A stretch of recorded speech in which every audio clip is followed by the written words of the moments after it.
Saya masih ingat awal-awal dahulu ada seorang ustadz yang menulis tentang masalah tauhid rububiyah. Kemudian dia konsentrasi ke sini. Awal-awal, lama-lama kemudian dia mengkafirkan pemerintah. Lama-lama kemudian murid-muridnya ngebom sana sini. Hasilnya dari masalah ini. Bismillahirrahmanirrahim. Sekarang ada sebagian orang yang membagi tauhid jenis yang keempat, namanya tauhid al-hakimiyah. Ada yang keempat kata mereka. Yang keempat ini kan satu, kemudian apa? Dua, kemudian apa? Tiga. Itu yang sering kita kenal tauhid asma sifat, tauhid rububiyah, kemudian tauhid apa? Al-uluhiyah.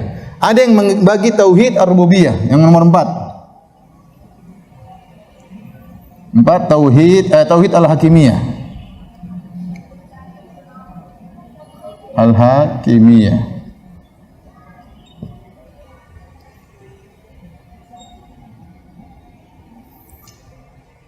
Tauhid al-hakimiyah.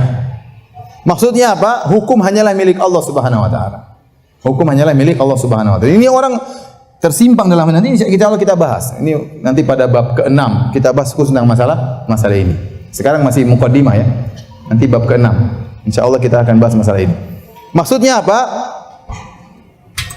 La hukma illa lillah.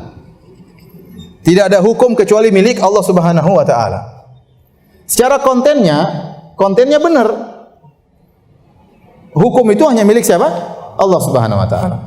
Tetapi kenapa harus dibuat bagian keempat secara khusus? Kenapa? Sebenarnya tidak perlu. Karena tauhid al-hakimiyah dia bisa masuk dalam tauhid rububiyah dan dia juga bisa masuk dalam tauhid apa? Al-uluhiyah. Kenapa saya katakan bisa dia masuk dalam tauhid rububiyah?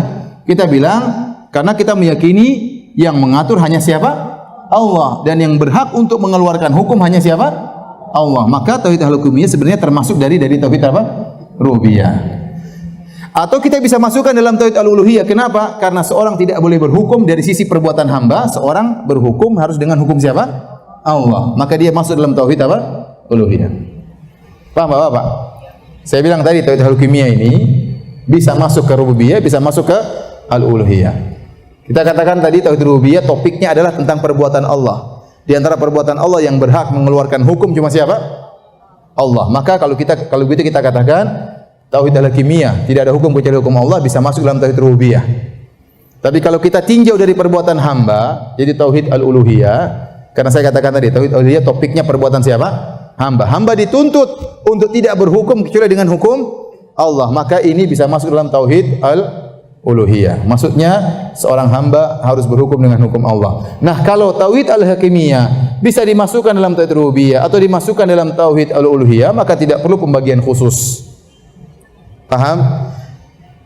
Nah, kenapa kita permasalahkan pembagian khusus ini?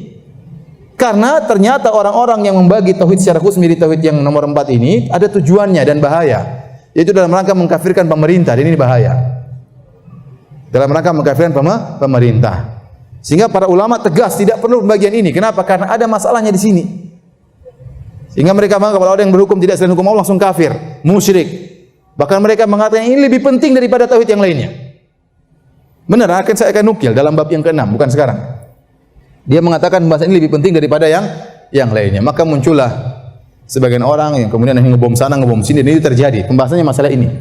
Saya masih ingat awal-awal dahulu ada seorang ustadz yang menulis tentang masalah tauhid rububiyah. Kemudian dia konsentrasi ke sini. Awal-awal, lama-lama kemudian dia mengkafirkan pemerintah. Lama-lama kemudian murid-muridnya ngebom sana sini. Hasilnya dari masalah ini. Salah paham tentang masalah tauhid al-hakimiyah. Alhamdulillahi Rabbil Alamin.